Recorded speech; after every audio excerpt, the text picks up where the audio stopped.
الله أكبر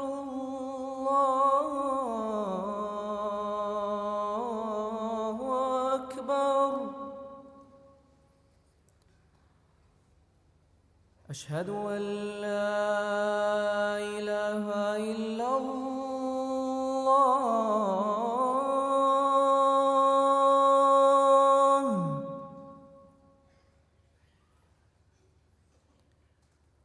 أشهد أن لا إله إلا الله.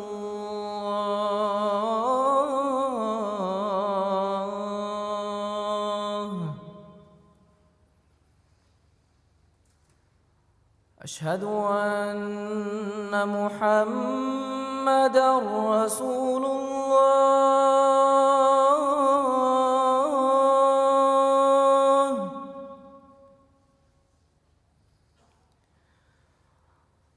أشهد أن محمدًا رسول الله.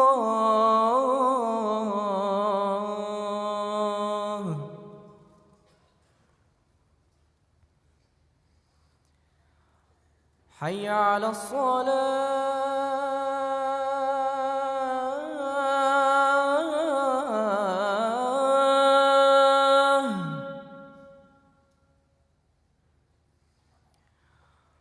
حي على الصلاة.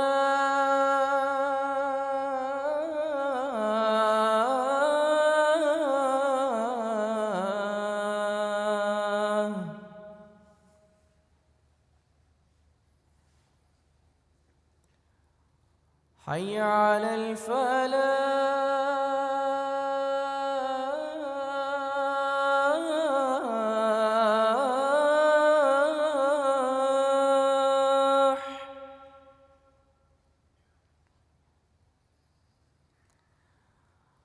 حي على الفلاح.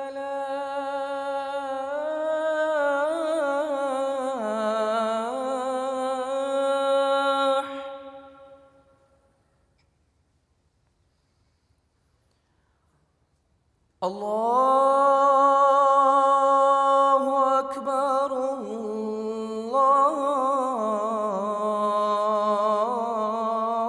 الله أكبر. لا إله إلا الله.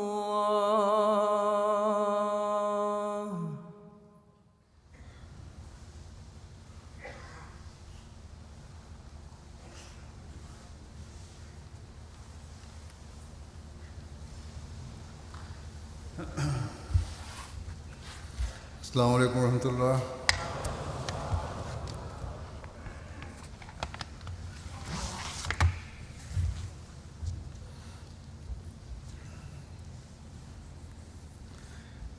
أشهد أن لا إله إلا الله وحده لا شريك له وأشهد أن محمدًا عبده ورسوله.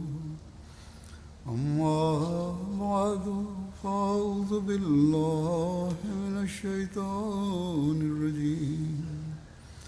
بسم الله الرحمن الرحيم. الحمد لله رب العالمين. الرحمن الرحيم. مالك يوم الدين. إياك نعبد وإياك نستعين. اهدنا الصراط المستقيم. صراط الذين أنعمت عليهم غير المغضوب عليهم ولا الضالين. اللہ تعالیٰ کے فضل سے آج جلسہ سالانہ برطانیہ شروع ہو رہا ہے اور اللہ تعالیٰ کے فضل سے ہزاروں لوگ یہاں دینی اور روحانی ماحول سے فائدہ اٹھانے کے لیے آئے ہیں۔ ان دنوں میں یہاں حدیقت المہدی میں ایک عارضی شہر بنایا گیا تاکہ اس ماحول میں رہ کر ہم دنیاوی جھمیلوں سے علیحدہ ہو کر اپنی دینی، روحانی، اخلاقی حالتوں کو بہتر کرنے کی کوشش کریں۔ بس ایسے حالات میں آنے والوں کو کسی بھی قسم کی سہولت میسر آنے سے زیادہ اس بات کی فکر ہونی چاہیے کہ کس طرح ہم اس ماحول سے زیادہ فائدہ اٹھا سکتے ہیں۔ لیکن بہرحال انسان کے ساتھ بشری ضروریات اور تقاضے بھی لگے ہوئے ہیں، اس لیے انتظامیہ یہ کوشش کرتی ہے کہ ان ضروریات کو پورا کرنے اور آنے والوں کو جس حد تک ممکن ہو آرام پہنچانے کے لیے انتظام ہو سکتے ہیں وہ کریں۔ اس کے لیے مختلف شعبہ جات جلسہ سالانہ کے دنوں میں ہمارے نظام میں قائم کیے جاتے ہیں، اور ہزاروں کارکنان رضاکارانہ طور پر اپنی خدمات حضرت مسیح موعود علیہ الصلوۃ والسلام کے مہمانوں کی خدمت کے لیے پیش کرتے ہیں۔ بس اس حوالے سے پہلے تو میں تمام کارکنان کو اس طرح توجہ دلانی چاہتا ہوں کہ وہ جو بھی ڈیوٹیاں ان کے سپرد ہیں انہیں اچھے رنگ میں انجام دینے کی کوشش کریں، بہترین رنگ میں انجام دینے کی کوشش کریں۔ جلسے کے مہمانوں کو حضرت مسیح موعود علیہ السلام کے مہمان سمجھ کر خدمت کریں، انہیں اللہ تعالیٰ کی خاطر نیک مقصد کے لیے آنے والے مہمان سمجھ کر خدمت کریں، اعلیٰ اخلاق کا مظاہرہ کریں۔ مہمان کی طرف سے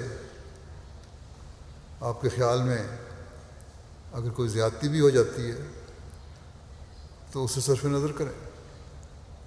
یہی ہماری روایت ہے، یہی اعلیٰ اخلاق ہیں، یہی خدا اور اس کے رسول کا حکم ہے، یہی حضرت مسیح موعود علیہ الصلوۃ والسلام ہم سے چاہتے ہیں۔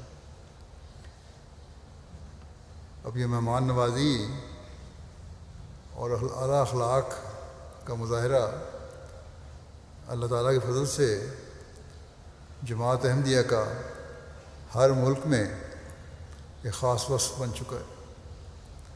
جلسے کے دنوں میں خاص طور پر اس طرح بہت توجہ دی جاتی ہے۔ بس یہاں بھی ہمیشہ کی طرح سب کارکنان ان اعلیٰ اوصاف کا مظاہرہ کریں جو اسلامی تعلیم کا خاصہ ہے۔ مجھے علم ہے کہ سب کارکنان اس جذبے سے کام کرتے ہیں اور اب بھی کریں گے۔ کل میں نے کارکنان سے جو تھا ان کا جسے کہتے ہیں کارکنان سے خطاب مختصر سا، اس میں بھی یہی کہا تھا، لیکن یاد دہانی اور کئی نئے آنے والوں کی تربیت کے لیے یہ میں باتیں کہہ رہا ہوں۔ حضرت مسیح موعود علیہ الصلوۃ والسلام فرمایا کرتے تھے کہ دل تو آئینے کی طرح ہوتا ہے مہمان کا، جذباتی ہوتے ہیں، ان کا خیال رکھنا چاہیے۔ ذرا سی بات پر ہلکی سی ٹھوکر سے وہ شیشے کی طرح ٹوٹ جاتا ہے۔ بڑا نازک ہوتا ہے مہمان کا دل، اور پھر اس شخص کے لیے بعض دفعہ ٹھوکر کا باعث بن جاتا ہے۔ بعض صحیح طرح سوچتے نہیں کہ یہ تو صرف اس کارکن کی غلطی تھی، جماعتی تعلیم کا اس میں کوئی قصور نہیں، لیکن بہرحال ٹھوکر لگ جاتی ہے بعضوں کو، بس بہت خیال رکھنے کی ضرورت ہے۔ بہرحال یہ باتیں ان لوگوں کے متعلق ہیں جو نئے آنے والے ہیں، جن کی صحیح تربیت نہیں ہوئی یا جماعت میں ابھی تک شامل نہیں ہوئے ہوتے.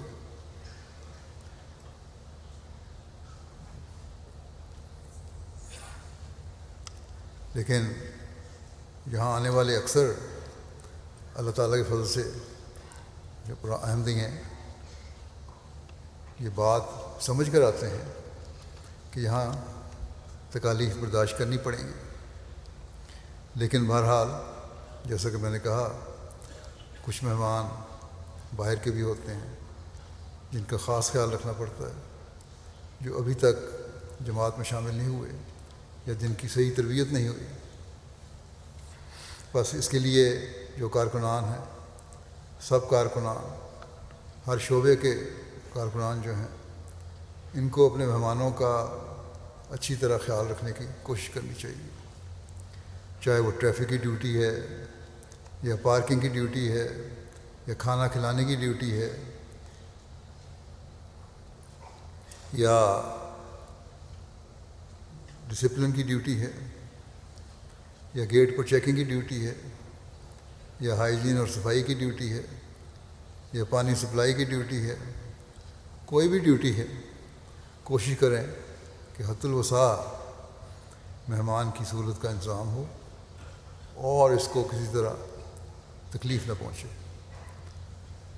بعض باتیں اس کے بعد میں مہمانوں کو بھی کہنی چاہوں گا. اس طرح کچھ انتظامی باتیں بھی ہیں جو میں عرض کروں گا. مہمانوں کے لیے تو سب سے پہلے میں یہ بات کہنی چاہتا ہوں کہ آپ لوگ ایک نیک مقصد کے لیے یہاں آئے ہیں اور حضرت مسیح موعود علیہ الصلوۃ والسلام کے مہمان بن کر یہاں آئے ہیں. دنیاوی اعزاز اور دنیاوی خدمت کے بجائے ان اخلاق میں مزید ترقی کرنے کو اپنے پیش نظر رکھیں جو ایک حقیقی مسلمان کا طرۂ امتیاز ہے اور جس کو حاصل کرنے کے لیے آپ لوگ یہاں آئے ہیں اور آنا چاہیے اسی مقصد کے لیے. بے شک نظام جماعت کے تحت جیسا کہ میں نے کہا اس پاک اور بابرکت اور بامقصد سفر کرنے والے مسافروں اور مہمانوں کے لیے خدمت کا نظام موجود ہے اور ضروریات کے لیے جو میسر ہو سکتی ہیں ضروریات وہ مہیا کرنے کی کوشش انتظامیہ کرتی ہے. لیکن جو للہی سفر اختیار کرنے والے ہوتے ہیں ان کو ان دنیاوی ضروریات اور آراموں کی طرف بہت کم توجہ ہوتی ہے اور یہی ان کا بنیادی مقصد ہوتا ہے کہ زیادہ سے زیادہ یہاں رہ کر روحانی معاہدے سے فائدہ اٹھائیں. بس آپ اپنے آپ کو کبھی دنیاوی مسافروں اور مہمانوں کے زمرے میں لانے کی کوشش نہ کریں. اگر اس بات کو آپ سمجھ جائیں گے تو میزبانوں کی کمزوریوں اور کمیوں سے بھی آپ صرف نظر کرتے رہیں گے. ورنہ بعض دفعہ دیکھنے میں آتا ہے کہ شکوہ پیدا ہو جاتا ہے کہ فلاں جگہ کے لوگوں کو بہتر انتظام تھا، فلاں لوگوں کو زیادہ سہولت میسر کی گئی تھی، فلاں کے ساتھ بہتر سلوک ہوا، فلاں کے ساتھ کم سلوک ہوا. تو اس طرح اس قسم کے شکوے پھر پیدا نہیں ہوں گے. بعض دفعہ اندازے کی غلطی سے بعض کمزوریاں رہتی ہیں تو ان کو نظر انداز کرنا چاہیے. اگر ہر ایک کے دل میں یہ خیال ہو، ہر آنے والے احمدی مسلمان کے دل میں یہ خیال ہو کہ ہمارا مقصد صرف اور صرف روحانی معاہدہ حاصل کرنا ہے، نہ کہ کسی بھی قسم کی دنیاوی سہولتوں کو حاصل کرنا، تو پھر دونوں میزبان اور مہمان محبت اور پیار سے یہ دن گزاریں گے. بہرحال یہ بھی میں بتا دوں کہ انتظامیہ کی طرف سے پوری کوشش ہوتی ہے کہ سب مہمانوں کے ساتھ ایک طرح سے سلوک کیا جائے، لیکن پھر بھی بعض دفعہ جیسا کہ میں نے کہا کمی بیشی ہو جاتی ہے. اور اس سے پھر مہمانوں کو صرف نظر کرنا چاہیے. یہی ہماری تعلیم ہے. جہاں ہمیں یہ حکم ہے کہ مہمان کی عزت کرو اور تکریم کرو اور خیال رکھو، وہاں مہمانوں کو بھی یہی کہا گیا ہے کہ تم لوگ بھی میزبان کی سہولت کا خیال کرو. بہرحال حضرت مسیح موعود علیہ السلام مہمانوں کی بہت عزت و تکریم فرماتے تھے، اور یہ بھی فرمایا کرتے تھے کہ اپنی ضروریات بے تکلفی سے بیان کر دیا کرو. لیکن یہ عملات کی بات ہے. جلسے کے جو مہمان تھے ان کے لیے آپ فرمایا کرتے تھے کہ ایک ہی انتظام ہو، ہر مہمان کی اسی طرح مہمان نوازی کی جائے جو ایک انتظام کے تحت ہے، اور حت الوسع ایک طرح کی ہو. جلسے کے دنوں میں مہمان نوازی کا نظام عام حالات سے مختلف ہو جاتا ہے،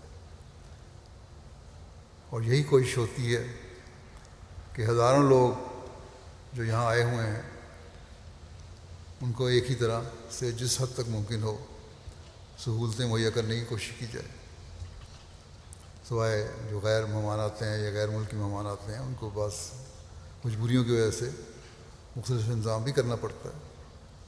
بہرحال حضرت مسیح موعود علیہ السلام اس تقریب اور عزت کے باوجود جو آپ مہمانوں کی کرتے تھے، عام حالات میں بھی مہمان کے دل میں یہ بات راسخ فرماتے تھے کہ تمہارے یہاں آنے کی اصل غرض دین سیکھنا ہے اور اپنے دل و دماغ کو پاک کرنا ہے اور اللہ تعالیٰ کا قرب پانے کی منازل کو طے کرنا ہے. بس یہی غرض ہے جس کے حصول کے لیے ہر سال آپ لوگ یہاں مہمان بن کر آتے ہیں، جمع ہوتے ہیں، اور اسی غرض کو حاصل کرنے کے لیے جلسے پر آنے والے مہمانوں کو آنا چاہیے.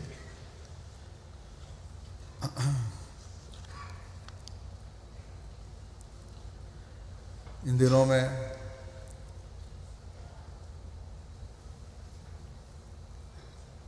جلسے میں بیٹھ کر جلسہ گاہ میں ہونے والے پروگرام اور تقاریر کو غور سے سنیں اور اسے فائدہ اٹھانے کی کوشش کریں. مہمانوں کے لیے چند عمومی باتیں اور بھی پیش کرتا ہوں.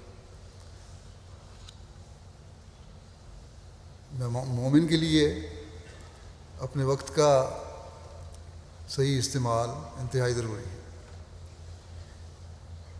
جب ایسے اجتماعی موقعوں پر سب جمع ہوتے ہیں تو دور دور سے آئے ہوئے عزیزوں اور واقف کاروں کی ایک دوسرے سے ملاقاتوں اور مل بیٹھنے کی خواہش بھی ہوتی ہے. اب جب کہ صرف ایک ملک کے رہنے والے واقف کار اور عزیز نہیں بلکہ دوسرے ملکوں کے رہنے والے واقف کاروں اور عزیزوں سے بھی ملاقات کے سامان اللہ تعالیٰ نے پیدا فرمائے ہیں. حضرت مسیح موعود علیہ السلام کو اللہ تعالیٰ نے اپنے فضل سے وہ جماعت عطا فرمائی ہے جس نے ملکوں اور قوموں کی سرحدوں کو اور فرقوں کو ختم کر دیا ہے اور ایک عظیم بھائی چارے کی بنیاد پڑ چکی ہے. آپ نے جلسے میں شامل ہونے والوں کا ایک مقصد یہ بھی بیان فرمایا ہے کہ جماعت کے تعلقات اخوت استحکام پذیر ہوں، ان میں مضبوطی پیدا ہوتی چلی جائے، ہم ایک قوم بن جائیں. اور اس کے لیے ظاہر ہے مل بیٹھنے کی ضرورت بھی ہوتی ہے، آپس میں ایک دوسرے سے میل ملاقات بھی ہوتی ہے، اور یہ ضروری چیز ہے. ایک دوسرے سے واقفیت بڑھانے اور تعلق بڑھانے کے لیے ضروری چیز ہے.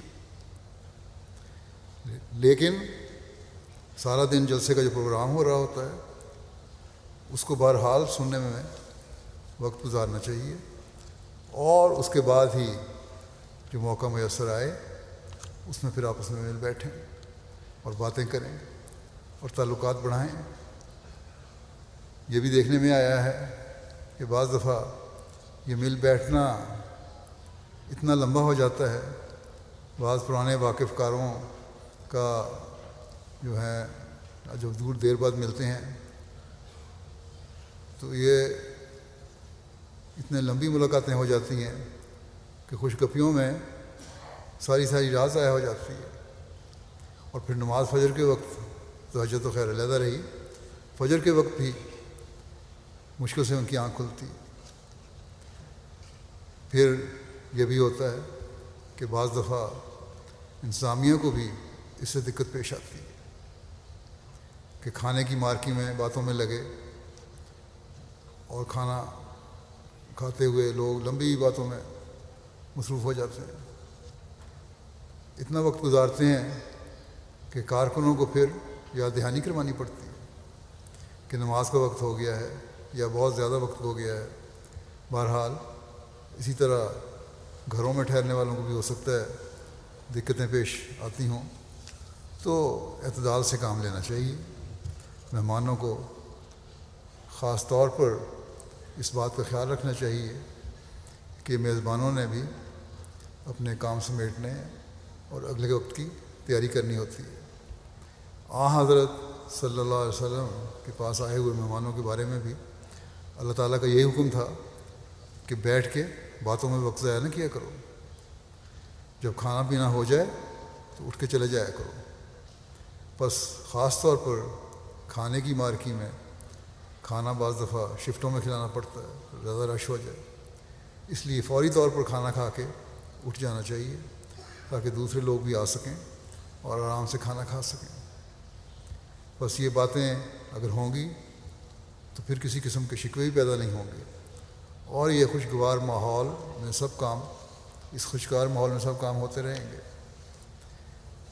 پھر اسی طرح جب بڑی تعداد میں لوگ جمع ہوں تو بعض دفعہ بزمزگیاں پیدا ہو جاتی ہیں.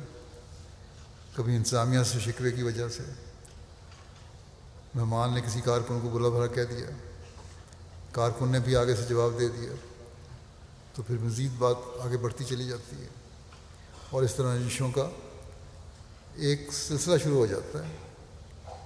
چاہے وہ اکا دکا واقعات ہو رہے ہوں لیکن ماحول اسے کشیدہ ہو جاتا ہے، دوسرے لوگ بھی متاثر ہوتے ہیں. اگر تو شکوے کرنے والے یا غلط بات کہنے والے یہاں کے رہنے والے ہیں، یعنی یو کے میں رہنے والے ہیں، تو پھر یہ سلسلہ اور بھی لمبا ہو جاتا ہے اور پھر دوسرے موقعوں پر بھی اس کا اظہار ہو جاتا ہے. اور صرف یہی نہیں، باقی ملکوں میں بھی یہی چیز سامنے دیکھنے میں آئی ہے. حقیقی مومن کے بارے میں اللہ تعالیٰ فرماتا ہے کہ وہ غصے کو دبانے والے ہوتے ہیں. بس زیادتی کرنے والے یا جن پر زیادتی ہو رہی ہو، دونوں کو یہ میں کہتا ہوں کہ جلسے کے ماحول کے تقدس کو سامنے رکھیں اور مہمان بھی صرف نظر سے اور عفو سے اور درگزر سے کام لیں. اگر زیادتی ہو بھی جائے ان کے خیال میں تب بھی صبر اور حوصلے سے کام لیں، صبر اور حوصلہ دکھائیں.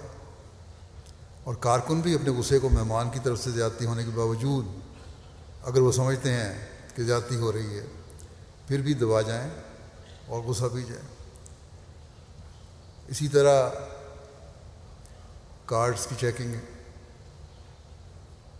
ہے اور سیکیورٹی ہے، کیونکہ سیکیورٹی چیک بھی آج کل کے حالات میں بہت ضروری ہے، بڑی احتیاط کرنی پڑتی ہے. اس کے مختلف مرحلوں سے گزرنے کی وجہ سے بعض لوگوں کو تکلیف بھی ہو سکتی ہے اور ہو سکتا ہے کہ دیر بھی لگ جائے. اور خاص طور پر عورتوں میں یہ زیادہ مسئلہ پیدا ہوتا ہے کیونکہ ان کے بچے بھی ہوتے ہیں اور ان کے سامان بھی زیادہ ہوتے ہیں. بے شمار بیگ اٹھائے ہوتے ہیں عورتوں نے بعض دفعہ، اور ہر بیگ کو چیک کرنے میں پھر وقت بھی لگ جاتا ہے. اس لیے ایک تو یہ عورتوں کو کوشش کرنی چاہیے کہ آج تو جو سامان اگر کوئی لے آئی ہے زیادہ تو ٹھیک ہے، لیکن باہر سے آنے والے جو جلسہ کام میں نہیں ٹھہرے ہوئے لوگ اکثر تو باہر سے ہی آ رہے ہوتے ہیں، آئندہ 2 دنوں میں اپنا سامان کم سے کم لائیں تاکہ چیکنگ میں کم سے کم وقت خرچ ہو. جو بچے والیاں ہیں وہ بھی بچوں کی ضرورت کی چیزیں لائیں سر ساتھ، غیر ضروری چیزیں نہ لائیں. اس سے بلا وجہ دیر ہوتی ہے، وقت ضائع ہوتا ہے، انتظامیہ کا بھی وقت ضائع ہوتا ہے اور لوگوں کا بھی وقت ضائع ہوتا ہے. لوگوں کو لائن میں کھڑے ہو کر انتظار کرنا پڑتا ہے. پھر وہ انتظامیہ کو الزام دیتے ہیں، حالانکہ قصور بعض دفعہ جلسے میں شامل ہونے والوں کا ہوتا ہے.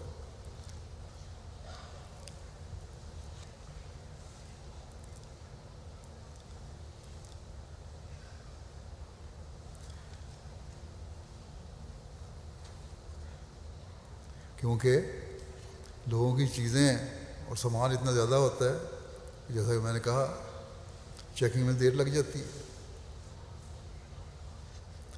پھر ایک حکم اور ارشاد حضرت صلی اللہ علیہ وسلم کا یہ ہے ایک مومن کو کہ تم لوگ قطع تعلق کرنے والے سے بھی تعلق قائم رکھو. جو تمہیں نہیں دیتا اسے بھی دو. یہ نہیں کہ ضرورت کے وقت تمہارے کام نہیں آیا تو اس کو ضرورت پڑنے پر بدلہ لیتے ہوئے تم بھی اس کی مدد نہ کرو. فرمایا کہ یہ تو جو تمہیں برا بھلا کہتا ہے اس سے بھی درگزر کرو.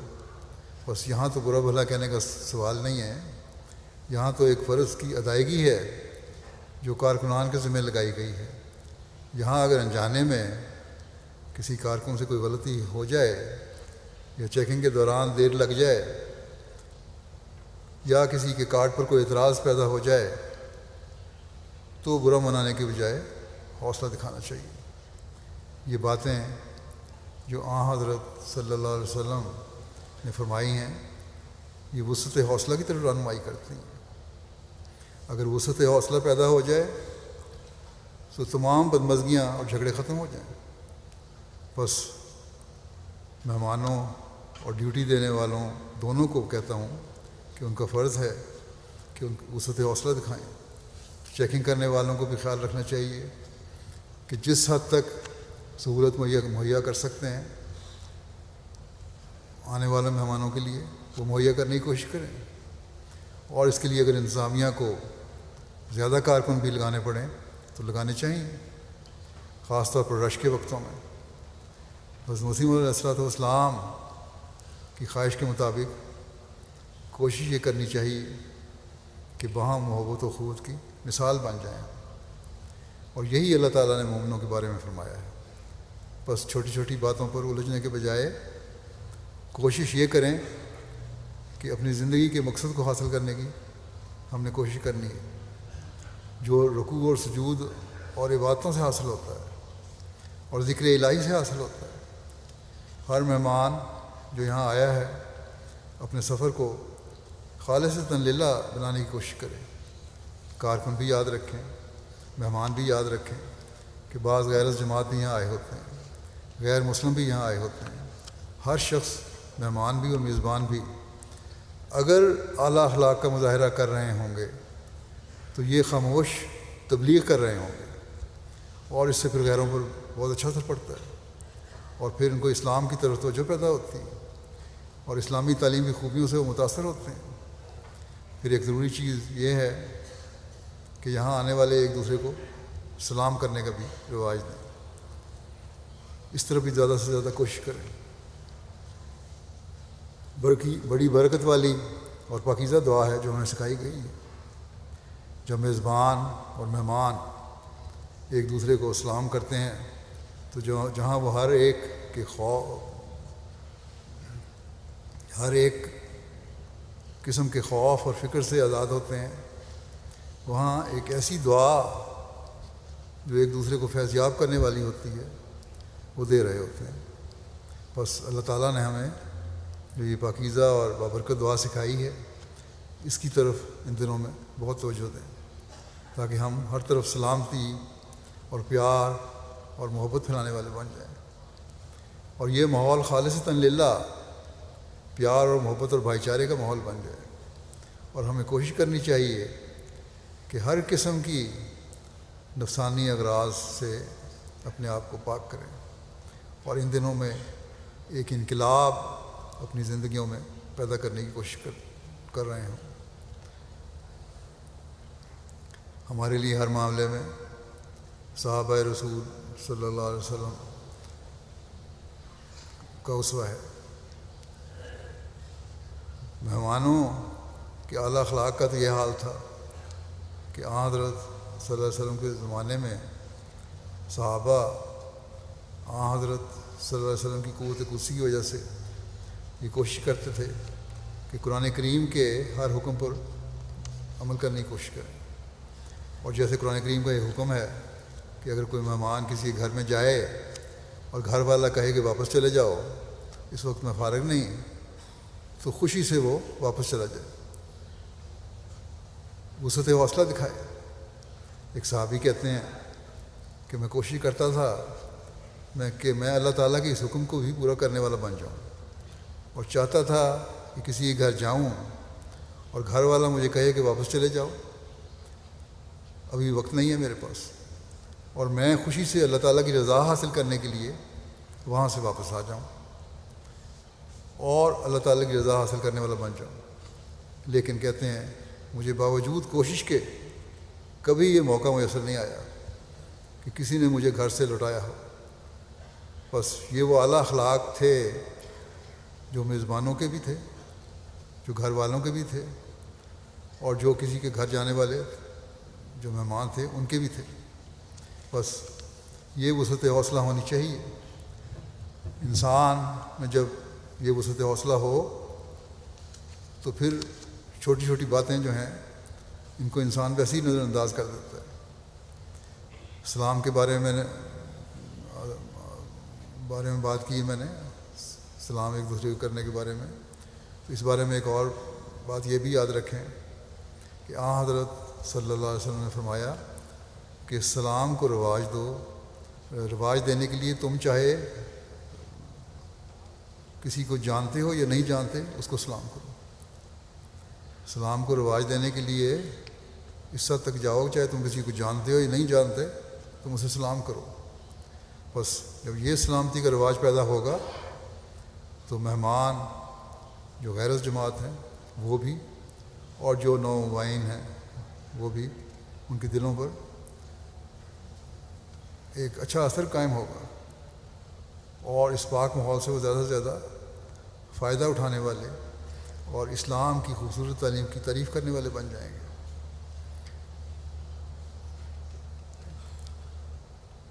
اور نومبائن اس پر عمل کرنے والے ہوں گے جو زیادہ آسن رنگ میں وہ نظام میں جذب ہونے والے بن جائیں گے. ان کو شکوہ ہوتا ہے کہ ہمیں جذب نہیں کیا جاتا بعض جگہ. حضرت مسیح موعود علیہ الصلوۃ والسلام کا واقعہ ایک پیش کرتا ہوں. حضرت مسیح موعود علیہ الصلوۃ والسلام ایک دفعہ جب جنگ مقدس کی تقریب تھی، جب مباحثہ ہوا تھا مسلمانوں اور عیسائیوں میں، حضرت مسیح موعود علیہ السلام اس دوران جہاں ٹھہرے ہوئے تھے وہاں ایک واقعہ پیش آیا آپ کے ساتھ. کارکنان کہتے ہیں کہ ایک دن مہمانوں کی کثرت کی وجہ سے منتظمین حضرت مسیح علیہ السلام کے لیے کھانا رکھنا بھول گئے یا پیش کرنا بھول گئے، اور رات کا ایک حصہ گزر گیا، آپ کو کھانا نہیں دیا گیا.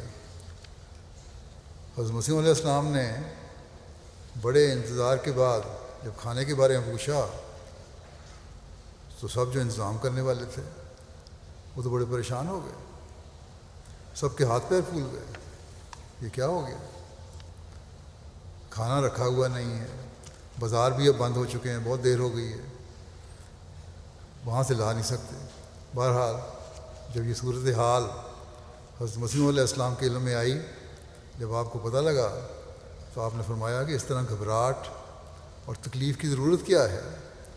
دسترخوان پہ دیکھو، جہاں کھانا کھایا ہوا ہے وہاں دیکھو، کچھ بچا کھچا لوگوں کا پڑا ہوگا، وہی کافی ہے، جو پڑا ہے وہی لے آؤ.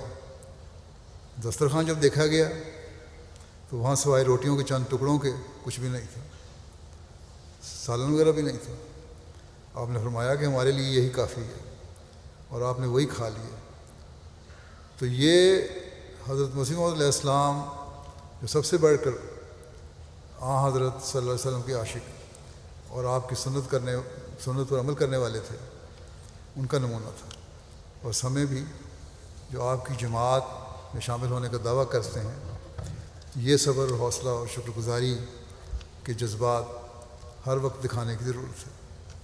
اگر ان 3 دنوں میں کسی کی مہمان نوازی میں کوئی کمی بھی رہ گئی ہو تو اس سے درگزر کریں اور انتظامیہ کو زیادہ مورد الزام نہ ٹھہرائیں۔ کوشش تو ان کی یہی ہوتی ہے انتظامیہ کی کہ زیادہ سے زیادہ بہتری پیدا کی جائے، لیکن مہمانوں کی طرف سے بھی کسی قسم کی ناراضگی اور شکوہ نہیں ہونا چاہیے۔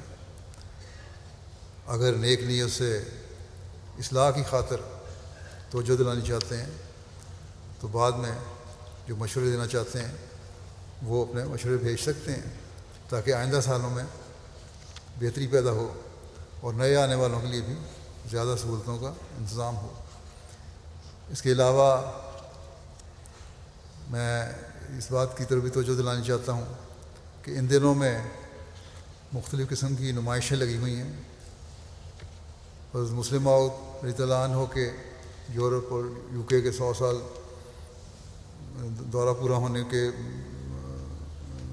دورے کے 100 سال پورا ہونے دورے پر 100 سال پورا ہو رہے ہیں اس سال۔ اس کے لیے انہوں نے UK کی جماعت نے ایک نمائش لگائی ہے، مرکزی آرکائیو کے ساتھ مل کے مختلف تصاویر کی نمائش ہے۔ اسی طرح اس کو ضرور دیکھیں، 100 سال کی تاریخ ہے UK کی اور حضرت مسلم موعود رضی اللہ عنہ کے بارے میں۔ اسی طرح ریویو آف ریلیجن کی نمائش ہے، آرکائیو اور تبلیغ کے شعبے کی نمائش ہے، مقصد تصاویر کی نمائش ہے۔ یہ ساری نمائشیں دیکھنے والی ہیں۔ مجھے امید ہے کہ اچھے طرح انہوں نے سیٹ کی ہوں گی۔ جو فارغ اوقات ہیں ان میں ادھر ادھر وقت ضائع کرنے کے بجائے ان نمائشوں کو دیکھنے کی کوشش کریں۔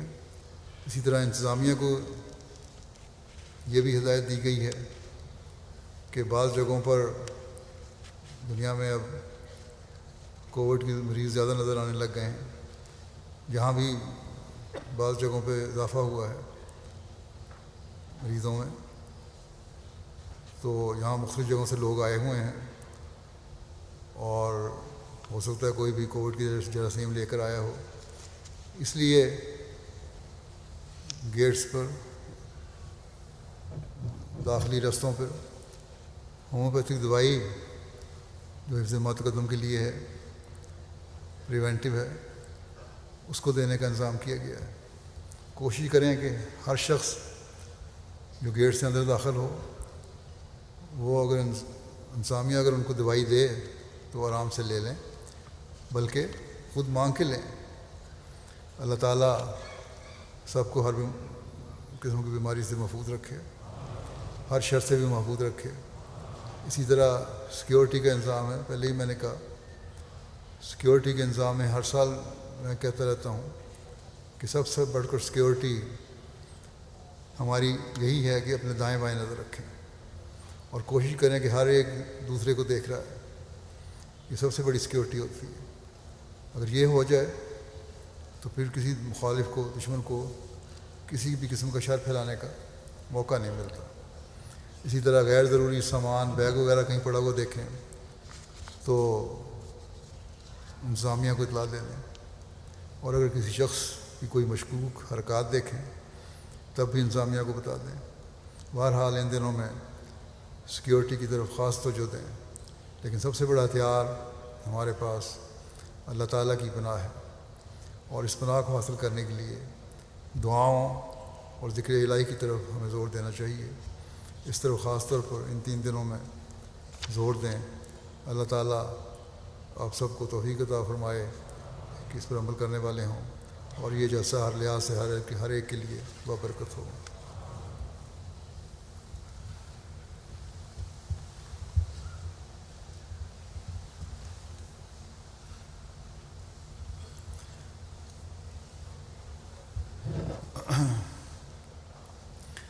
الحمد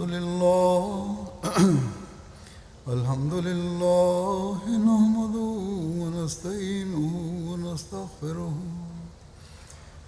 نؤمن به ونتوكل عليه ونعوذ بالله من شرور أنفسنا ومن سيئات أعمالنا من يهده الله فلا مضل له ومن يضلل فلا هادي له ونشهد أن لا إله إلا الله ونشهد أن محمدا عبده ورسوله عباد الله رحمكم الله إن الله يأمر بالعدل والإحسان وإيتاء ذي القربى وينهى عن الفحشاء والمنكر والبغي يعظكم لعلكم تذكرون اذكروا الله يذكركم وادعوه يستجب لكم ولذكر الله